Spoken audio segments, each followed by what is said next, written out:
নমস্কার বন্ধুরা, আজ শেয়ার করব মাখনার একটি নিরামিষ রেসিপি। পুষ্টিগুণে ভরপুর এই মাখনা বাচ্চাদের জন্য খুব হেলদি একটি ফুড।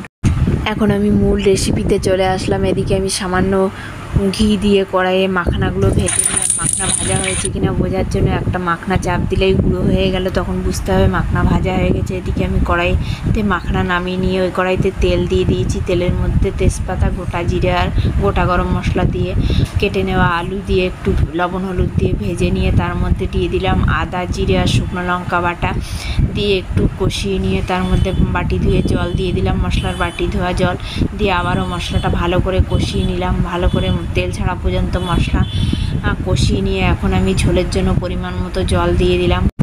এখন ঢাকা দিয়ে 2 মিনিটের মতো রান্না করে নিয়ে তারপরে আমি ঢাকনা নামিয়ে মাখনাগুলো ঝোলের মধ্যে দিয়ে দেব।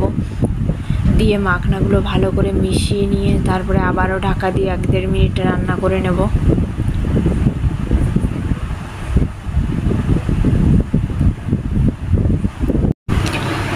এক 1.5 মিনিট পরে ঢাকনা নামিয়ে নিয়ে ভালো করে মিশিয়ে নেব।